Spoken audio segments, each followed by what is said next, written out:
I'm about to drive to Berkeley, and so I wanted to check in on you and see. Where are you driving to?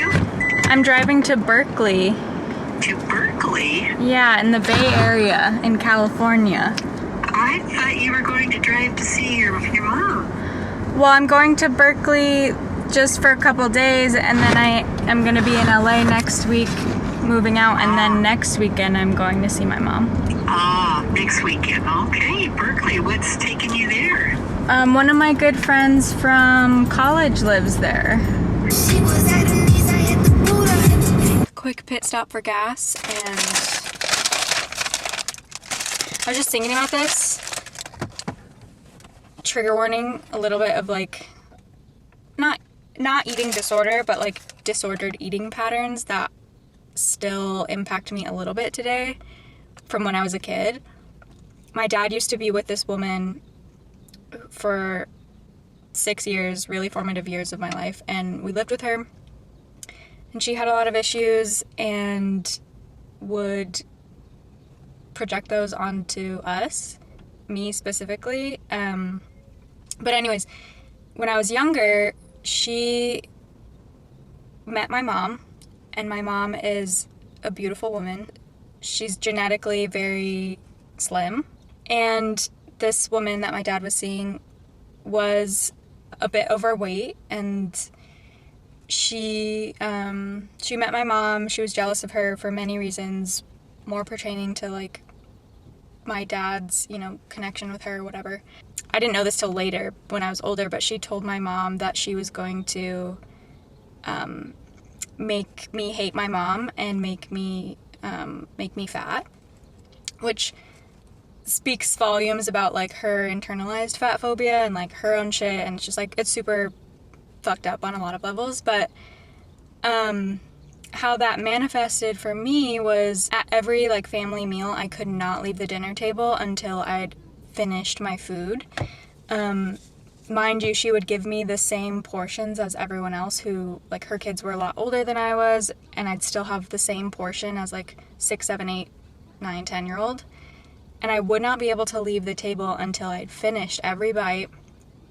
And she would just sit there and like stare at me with disdain and like basically just like tell me like how shitty I was and like how like disrespectful and whatever until I finished, and then I could like get out of there.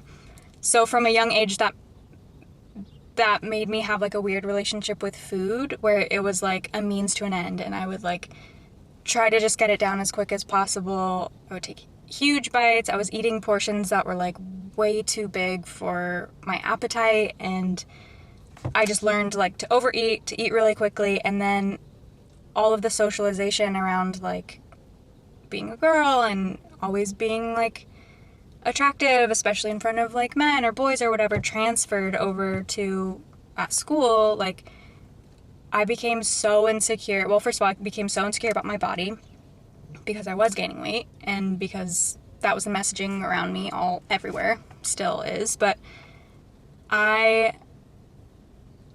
would not really eat lunch. Like I wouldn't really eat lunch if I was like sitting with a boy or like if guy friends were around. And like that developed like even in high school when I had like a boyfriend, I would sometimes just like snack a little bit or like not really eat my lunch because I was embarrassed of like how I looked while I was eating, and that made me like even goofier while I was eating, just like overthinking it too much. For some reason, like in my mind, I'm just like a fucking pig when I eat, and I don't want anyone to look at me. It's different now. Now I'm like, whatever, like a girl's gotta eat. So in honor of every one of you that's brave and has no shame eating in front of other people, especially people that you're attracted to. Isn't that cool?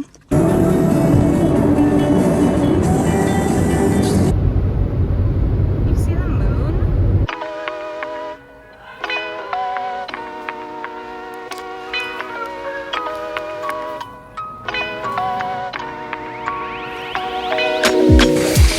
I have no idea what it looks tastes like.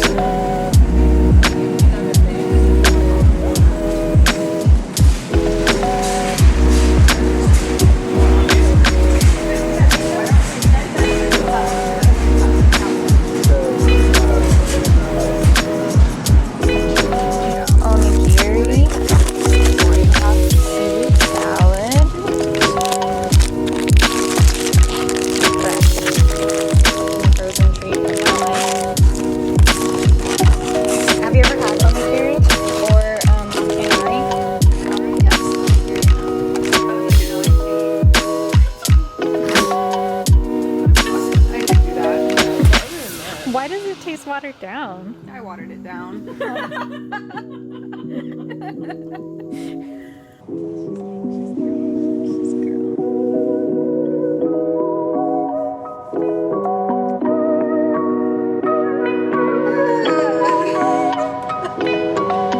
Fit check. Shirt, Sheen. Other shirt, Sheen. Pants, Sheen. Shoes, Sheen. Toy, Sheen. Is it Shein or Sheen? Shein. I think Shein. Personality, Shein. Sheen. It's a lifestyle. Home, Sheen. 26.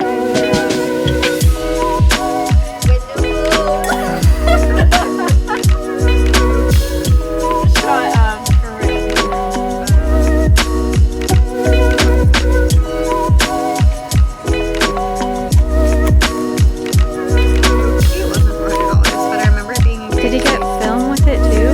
No, he's stupid. He got it from some trendy, like, cute camera co thing in Austin. We can't help that they're fools. Oh my god.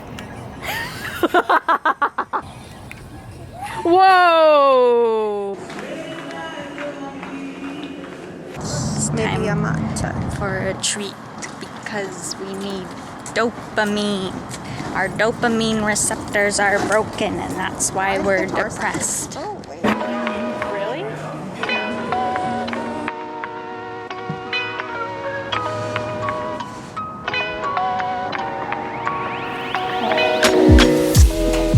One cannot try to understand the melody. One cannot make sense of crazy. We're back in the parking lot of the Taco Bell because I'm halfway to LA and it's tradition now at this point to stop at this Taco Bell. Look at that. It's piping hot. Driving makes me sleepy and I'm a little sad because I don't want to go back to LA. This week's gonna be nuts. I need to pack everything and clean the house, and I think I'm gonna go up to Big Bear midweek because my grandparents just got home for the first time since April. They're back home. I don't think that my grandpa's doing so well, so I'm gonna go see them on Wednesday and then I'm gonna go back to LA, finish wrapping things up, and then on Sunday Bo and I are gonna head out towards New Mexico, stop in Big Bear on the way, and then go home for a couple weeks and then come back, and then I'm going on my trip. So this weekend was such a nice reset. We truly just chilled. We barely left the house other than to go to the grocery store, to a workout class, and like walked around a little bit in downtown Berkeley, but I honestly could not have been less bothered about going to San Francisco or going out and getting a drink and blah blah blah. Like, we just needed to just take it so easy because Alex just got into grad school and she's working on all of her visa stuff, and you know, I'm working on all my stuff, and we just needed to chill. So I don't want to go back to reality.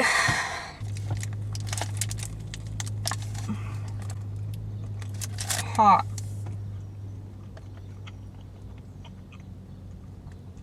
That baby is fresh. Steaming. Also, it's not as crunchy as usual.